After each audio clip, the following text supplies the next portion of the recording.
Welcome back. Well, it is a story that we have all heard before, political gridlock in Washington.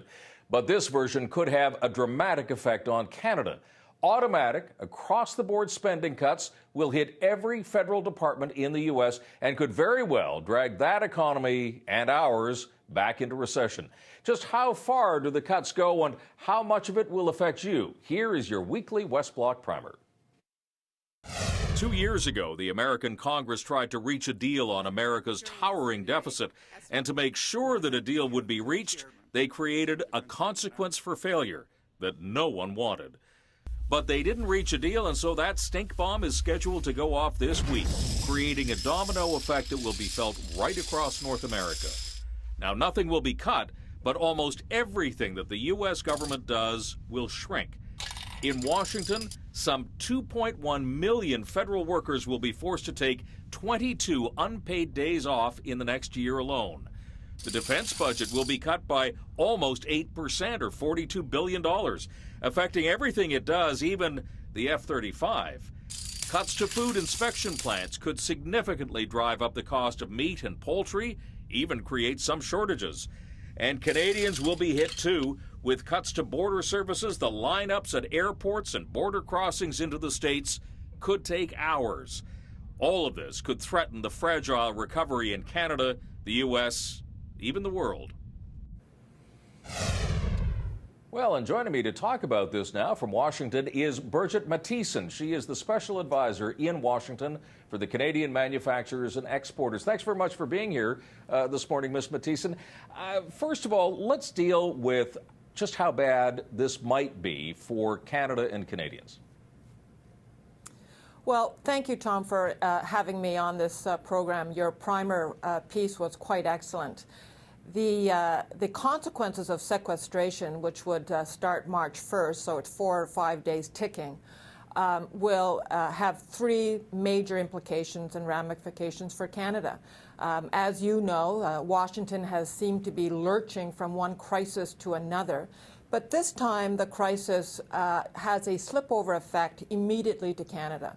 The consequences are threefold. One, as you pointed out in your piece, border operations will be affected, and that could mean longer lines, longer delays, higher costs for a cross-border transaction. Number especially two, coming, just going to jump in, especially coming at a time of when a lot of Canadians might be thinking of going down to the States for March break and so on. This could affect them greatly, couldn't it? Good point.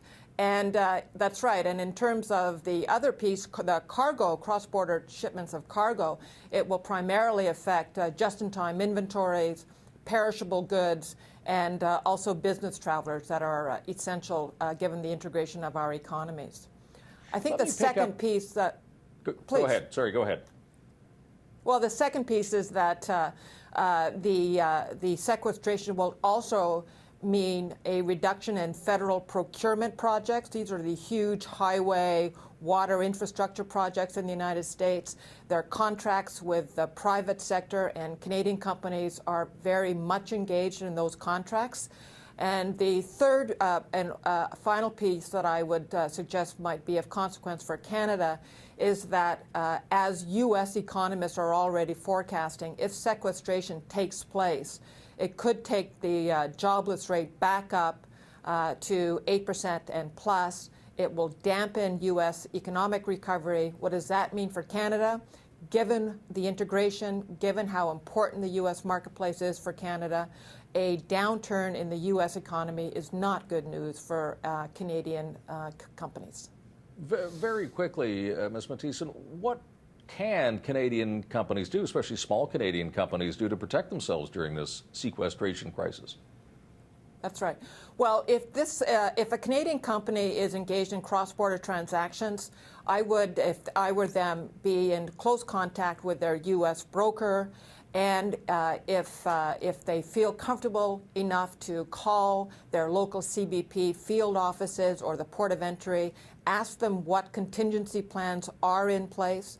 I would work very closely with the trucking, rail, or sea carriers carrying my shipments to make contingency plans, whether in regards whether there might be delays or what ports of entry might be open or schedule reductions. So it really is an important effort to stay tuned. We are keeping our members very much apprised in a daily effort as this week progresses. I've got less than 30 seconds left. You're an experienced Hill watcher in Washington. What's your prediction? Is there going to be a deal in the next week, 2 weeks, or a month? I do not know, and I say that quite confidently.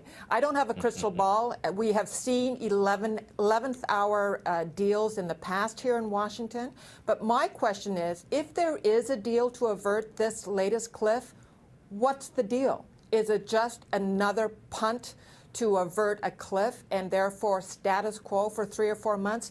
That's not what the North American economy needs right now either. Bridget Mathieson, Canadian Manufacturers and Exporters, thanks for your time this morning. I appreciate it. You're more than welcome. And that is our show for this week. You can expect a busy few days on Parliament Hill as MPs and senators get back to Ottawa after a week in their ridings or their provinces or wherever they live. You can go to our website, thewestblock.ca, for all the latest political news. And please get in touch because we read all of your feedback, whether it's through Twitter, Facebook, email, or even snail mail. From all of us here at the West Block, thanks for watching. I'm Tom Clark. Have a great week ahead, and we'll see you back here next Sunday.